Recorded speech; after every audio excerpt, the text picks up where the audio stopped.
이재명 경기도지사 오늘 검찰에 출석했습니다. 형 강제 입원 지시 의혹 등 그동안 제기된 여러 가지 의혹과 관련해서 검찰 조사를 받게 됩니다. 자세한 내용 김현 전 더불어민주당 의원, 안영환 전 새누리당 의원과 함께 살펴보겠습니다. 어서 오십시오. 안녕하십니까. 안녕하세요. 네. 먼저 이재명 도지사 어떤 조사를 받게 되는 겁니까? 설명 좀 해주실까요?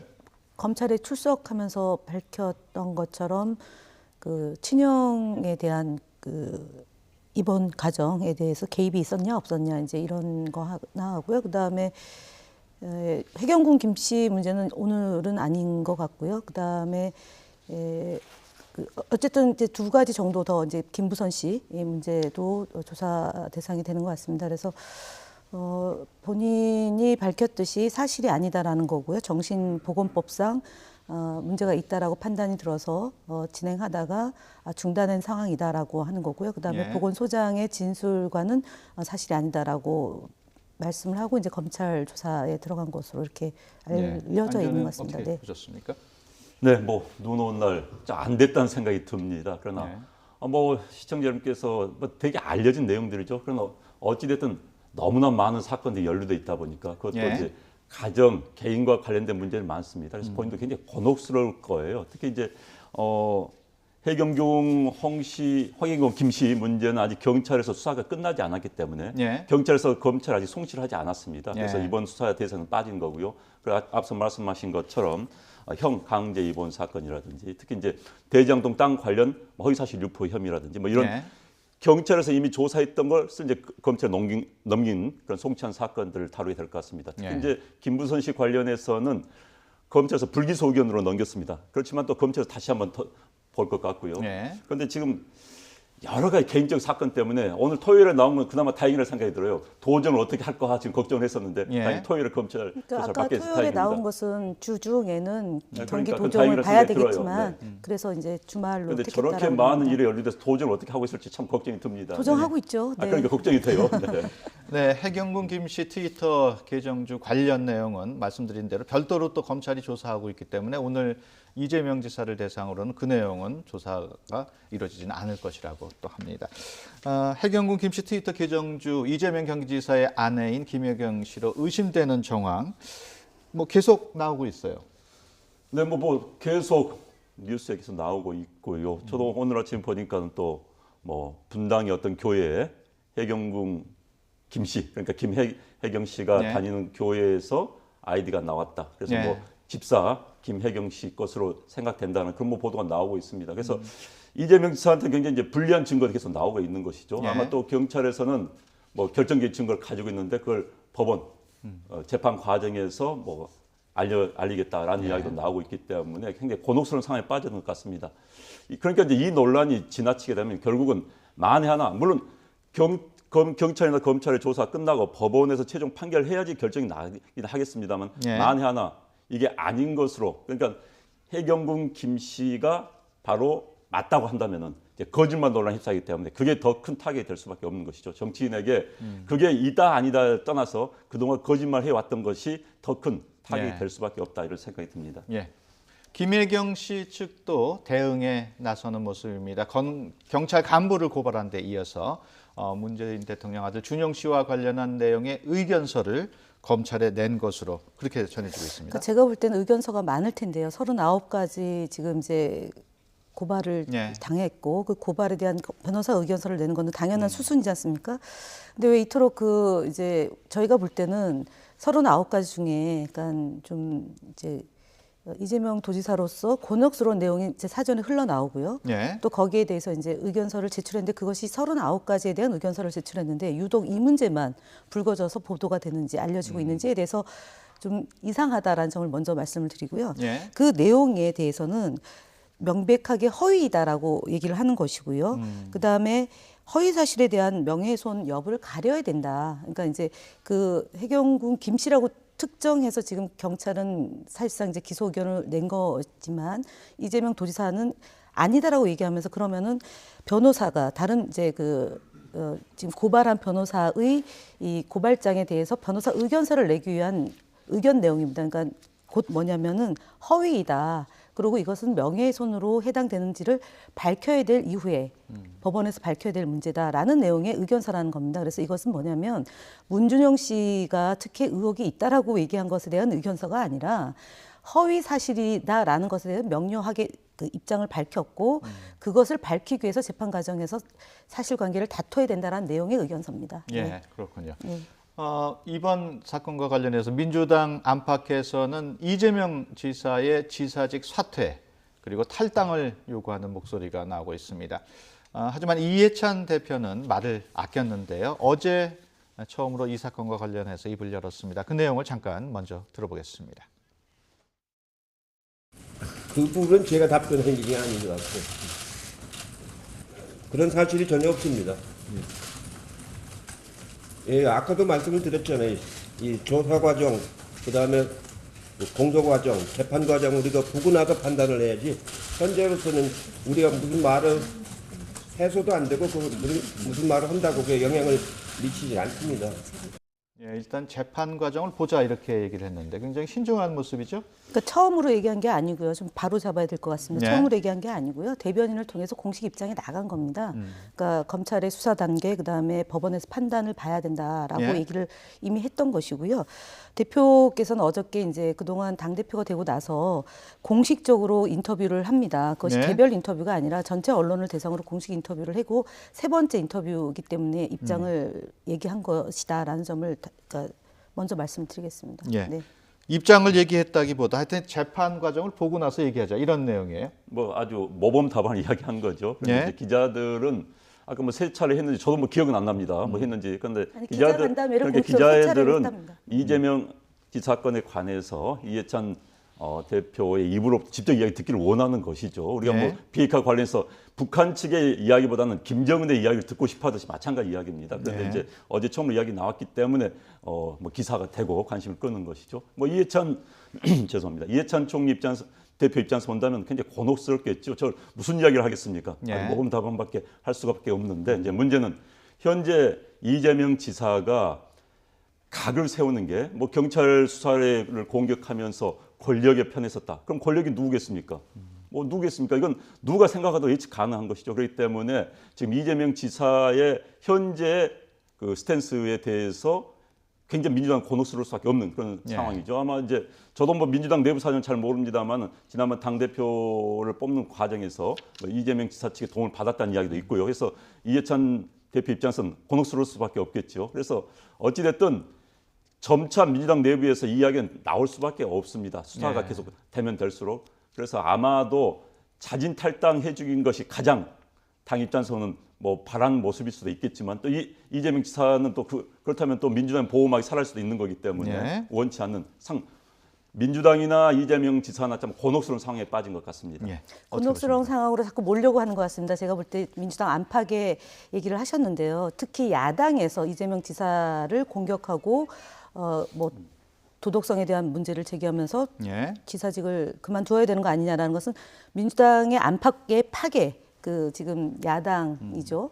그래서 곤혹스러운 상황을 자꾸 몰고 가는 거고요. 특히 이 사건이 계속 불거지는 이유 중에 하나는 경기도지사 그러니까 그 선거 과정에서 바른미래당의 한 후보가 끈질기게 문제 제기를 해서 이것이 이제 고발이 되고요. 예. 그래서 피의자 신분으로 조사를 받고 있는데 중요한 것은 사실관계를 밝히는 과정이라고 봅니다. 이제 물론 프레임을 더 씌워가지고 계속 그 곤혹스러운 상황을 몰고 가려고 하겠지만 기본적으로 이재명 도지사 측에서도 사실관계에 대해서 다툼의 소지가 분명히 있다. 그다음에 불리한 정황 증거만 들이대고 그다음에 아닌 부분 4만 개의 트윗 중에 사실관계가 안 맞는 것도 많이 있는 거고요. 그다음에 그런 내용들이 있음에도 불구하고 계속 경찰이 조금씩 흘리면서 언론에서 이제 그것을 많이 다루게 하는, 그러니까 단독이라는 형태로 많이 다루고 특종이라는 형태로 많이 다루게 하는 거 아니겠습니까? 그래서 곤욕스러운 상황이다라고 단정하는 것보다는 제가 볼 때는 저희 당 입장에서는 지금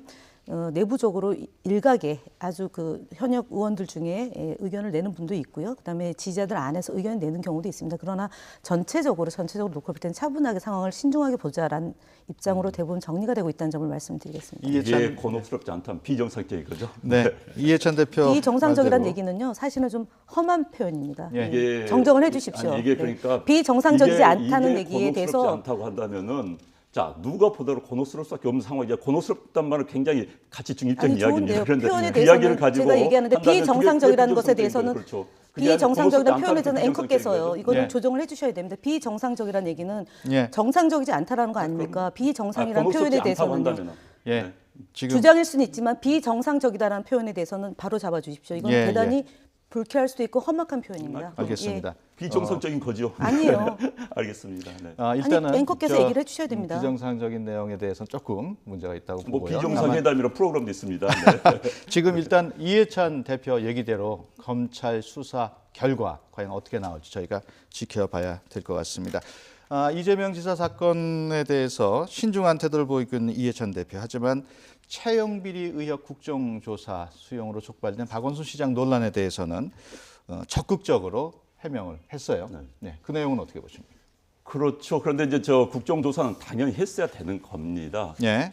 채용 비리 관련해서는 많은 국민들이 분노를 하고 있죠. 특히 이제 젊은 세대들에게는 뭐 직장잡기 이런 어려운 상황에서 누군가가 속된 말로 뭐 백이 있어서 뭐 있어서 채용이 되고 한다는 건 정말 우리 사회, 우리 공화국, 우리 공동체의 가장 큰 기본 축인 정의, 공정을 훼손하는 거거든요. 그래서 예. 이번 그 세습 또는 뭐 채용 비리 부분에 대해서는 당연히 국정조사를 해야 되는 거고. 그런데 이제 지난번에 민주당에서 상당히 거부를 했었죠. 그렇기 예. 때문에 이제 저 부분에 대해서는 본인이 스스로 해명을 할 수밖에 없는 상황이었습니다. 그래서 적극적으로 이야기할 수밖에 없던 상황에서 이야기가 나온 거죠. 저는 국정조사의 대상이다라고 얘기하는 건 자유한국당에서 주장인 것이고요. 예. 그다음에 일부 야당이 이제 동조해서 국정조사로 간 건데 사실 야당이 보이코트 다 동조를 했죠? 아니죠. 정의당이 정의당은 빠졌습니까? 빠졌습니다. 네. 야 3당이군요. 네, 그렇고요. 이것이 이제 국정조사를 요구하면서 국회를 보이콧을 시킨 겁니다. 그래서 예산 심사를 해야 되는데 예산 심사를 못하게 되는 상황이 벌어졌기 때문에 네. 국정조사에 응한 것입니다. 여기서 중요한 것은 강원랜드와 결부시켜서 이 문제를 국정조사를 하자라는 것이 지금 저희 더불어민주당의 입장인 것이고요. 네. 특히 박원순 시장과 관련성이 있느냐 없느냐, 물론 관련성이 없다라는 것이 현재까지 드러나지 않았습니다. 관련이 있다는 것이 드러나지 않았기 때문에 당으로서는 적극적으로 해명을 하는 것이고, 특히 이 문제에 대해서 해명하고 입장을 밝히는 것은 뭐냐면 경찰이나 검찰의 수사당국까지 가지 않은 사건입니다. 그리고 감사원 감사가 진행 중인 사건인데 야당이 정치 공세의 일환으로, 그다음에 박원순 시장을 사실상 좀 욕보이기 위한 하나의 정쟁의 대상이기 때문에 저희들은 적극적으로 방어하는 것이고요. 입장을 내는 것이라고 말씀드리겠습니다. 예. 네. 국정조사 문제를 놓고도 아직까지도 갈등의 불씨는 계속 남아있는 것 같습니다. 국정조사 범위 또 시기 이런 걸 놓고도 뭐 앞으로 과정이 험난할 것 같아요. 그렇죠. 이제 시기 문제는 아마도 뭐 국회가 끝나면 시작할 수 있기 때문에 그건 큰 문제는 아니겠습니다만 예. 범위겠지요. 어디까지 할 것인가. 방금 말씀하신 것처럼 뭐 강원랜드를 포함시킬 것인가 또는 어디까지 할 것인가 하는데 저는 다 포함시켜야 된다고 봅니다. 과거 정권부터 해서 문제될 수 있는 건 이번 기회에 다 까놓고 아마 우리 국민들이 알게 한 다음에 예. 대책을 강구하는 게 올바른 수준이라고 생각이 듭니다. 그래서 이번 범위에 대해서 너무 연연하지 말고 여야가 합의를 했으면 하는 생각입니다. 예. 이번 기회에 뭐 다 털고 가자 이런 주장이신 것 같은데 어떻게 보십니까? 예, 저도 뭐 성역 없이 조사해야 된다는 건 맞는데요. 그것을 네. 가도하게, 그러니까 국회를 보이콧 시키고 그러니까 예산 심사를 하지 않은 채로 국회를 볼모로 잡고 가는 것에 대해서는 철저히 그는 안 된다고 보고요. 예. 채용 비리는 감사원 감사가 진행 중이고 법과 제도로 개선해야 될 문제가 있다라면 또 제도 법 바꿔야 된다고 봅니다. 그래서 이번 기회 차제에 그런 그 공공기관의 문제점에 대해서 바로잡는 계기로 삼자라는 점에 대해서는 저도 동의합니다. 예. 한국당은 박원순 시장에 대해서 연일 공세를 이어가고 있습니다. 채용비리 국정조사가 자칫하면 박원순 청문회로 비화되는 것 아니냐 이런 우려까지 나오고 있어요. 뭐 야당은 그럴 수밖에 없습니다. 뭐 야당은 이런 청문회를 통해서 진실을 밝히는 거고 어찌됐든 지금 서울교통공 사건은 총 책임자가 박원순 시장이기 때문에 거기에 뭐 화살을 겨눌 수밖에 없는 상황이죠. 물론 네. 이제 진행이 되다 보면은 뭐 제보가 들어오고 한다든지 이제 청문회 하면은 보통 그렇습니다. 현재 밝혀진 것보다 더 많은 이제 제보 등이 들어오면은 박원순 시장이 얼마나 연루가 됐는지 이제 밝혀질 수 있겠지요. 그래서 네. 어찌 됐든 최고 책임자가 박원순 시장이기 때문에 거기에 어떤 핵심이 맞춰질 수밖에 없는 상황인 겁니다. 예. 이번에는 그 청와대 쪽으로 가보겠습니다. 청와대 의전 비서관이 음주 운전을 했고 이 사실을 보고받은 문재인 대통령이 비서관을 즉각 직권 면직했습니다. 이 문제를 짚어보도록 하겠습니다. 일단 그 적발 장소가 청와대 근처에서 적발이 됐어요. 예, 뭐 그 회식하고 대리 기사가 식당을 잘 몰라서 100m를 운전을 하고 대리기사를 기다리던 와중에 이제 적발이 됐다라는 게 사실관계인 것 같고요. 예. 어쨌든 어떤 상황이든 간에 음주운전은 해서는 안 되고 이것은 불관용의 원칙이다라는 점을 다시 한번 말씀을 드리고요. 예. 잘못된 일이고 다시 한번 이 자리를 빌어서 사과의 말씀을 드립니다. 그리고 그 직권면직을 했다는 것은 너무나 당연한 처리 과정이고요. 예.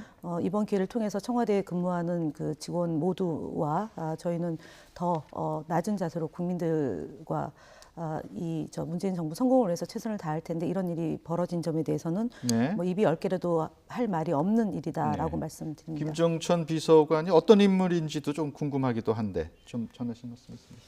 글쎄 뭐 지금 언론 보도를 보면 저만 뭐 일면식 없는 분입니다만 예. 임종석 비서실장의 뭐 한양대학교 1년 후배고 굉장히 가까운 사이다. 함께 네. 뭐 정치적 노선을 같이 갔다 이렇게 알려지고 있지요. 그리고 이제 의전과는 관련이 없는 분이지요. 뭐 캠프에 있었던 분. 예. 그래서 그런데 사실 지금 청와대 의전 비서관 그다음 외교관들이 왔습니다. 예. 그런데 이제 이번에는 외교관이 아닌 이른바 측근이 맡게 된 것이죠. 그러다 보니까는 전문성 부분에서는 사실 논란이 돼 있었습니다. 예.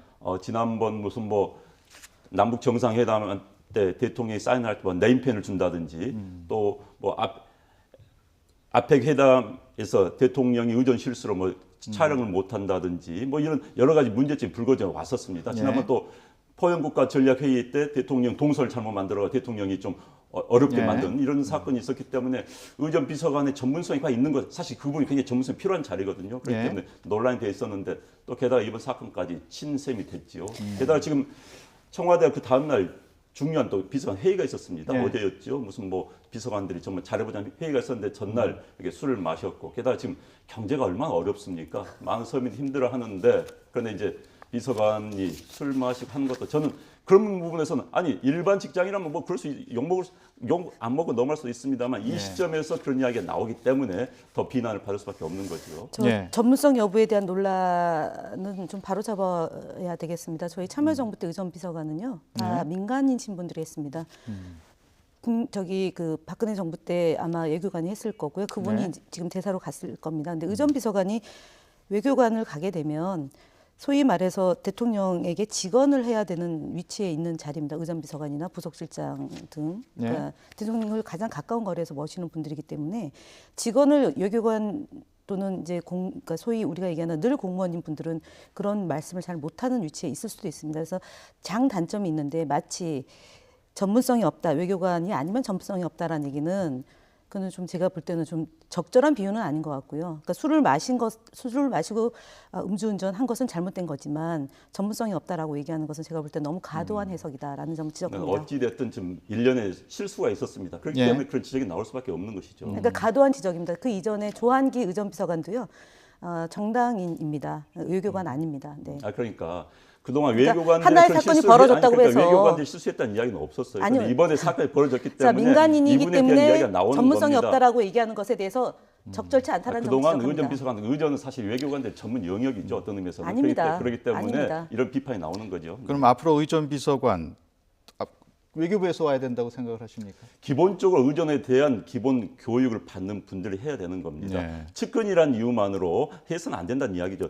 청와대는요, 자꾸 제가 이야기하지만 대한민국의 베스트 오브 베스트를 모이는 집단입니다. 예? 그래서 내가 친하기 때문에 뭐 나하고 무슨 관계이기 때문에 모이는 장소가 아닌 거예요. 그래서 네. 의전도 외교관들은 그 기본적 교육을 받습니다. 외교관들이 한다면 더 잘할 수가 있는 겁니다. 네. 방금 말씀하신 것처럼 더 잘할 수가 있다는 것하고 전문성이 측근들이 없다는 거하고 옆에 다릅니다. 말을 할 수도 있는 것이죠. 뭐 할 네. 수도 있지만은 기본적으로 역대 대통령실에서는 의전 비서관, 뭐 참여정부는 어쩐지 모르겠습니다만 외교관 해왔던 것이 관례였죠. 예. 김현 의원 의견은 꼭 의전비서관이 외교부 출신일 필요는 아니 없다. 자신들의 정부에서도 외교관이 아닌 경우가 있었는데 그렇게 말씀하신 그러니까 겁니다. 관례가 그렇게 주로 관례가 해왔었죠. 아닙니다. 네. 예, 관례 아닙니다. 예. 이번 사건과 관련해서 문 대통령은 비서관을 즉각 직권 면직했는데요. 앞서서 김 비서관은 사표를 낸 것으로 이렇게 전해지고 있습니다. 사표 수리 또 직권 면직 좀 차이가 있을까요? 예, 직권 면직은 아마 그 징계에 대한 기록이 남겨져 있다란 점 하고요. 예. 그다음에 이제 그 임명한 분이 이 직권으로 면직시키는 거고 의원 면직은 본인이 이제 예를 들어 징계를 밟아달라는 절차를 요청하고 그래서 면직되는 거기 때문에 예. 예, 근본적 본질적 차이가 있습니다. 예. 대통령이 직접 직권 면직을 지시할 정도였으니까 어떻게 보면 아주 신속하게 징계 절차가 이루어진다고 볼 수 있겠어요. 그렇죠. 수습을 빨리 해야겠죠. 지금 상황에서 뭐 다른 어떤 변명의 여지가 없는 상황 아니겠습니까? 예. 그래서 대통령이 직권면직 하는 것은 또 신속하게 한 것은 바람직하다고 생각이 듭니다. 예. 문 대통령이 김 비서관을 직권 면직했지만 청와대 공직기강 문제도 지적하는 일부 야당에서는 또 도마 위에 올리고 있습니다. 바른미래당의 경우에는 청와대 기강이 만취 상태 아니냐 이렇게 비판도 했습니다. 아무래도 청와대 비서진들 바짝 긴장을 좀 해야 될 것 같아요. 네, 그렇습니다. 예. 알겠습니다. 지금까지 김현 전 더불어민주당 의원 그리고 안영환 전 새누리당 의원과 함께 얘기 나눴습니다. 오늘 말씀 고맙습니다. 감사합니다.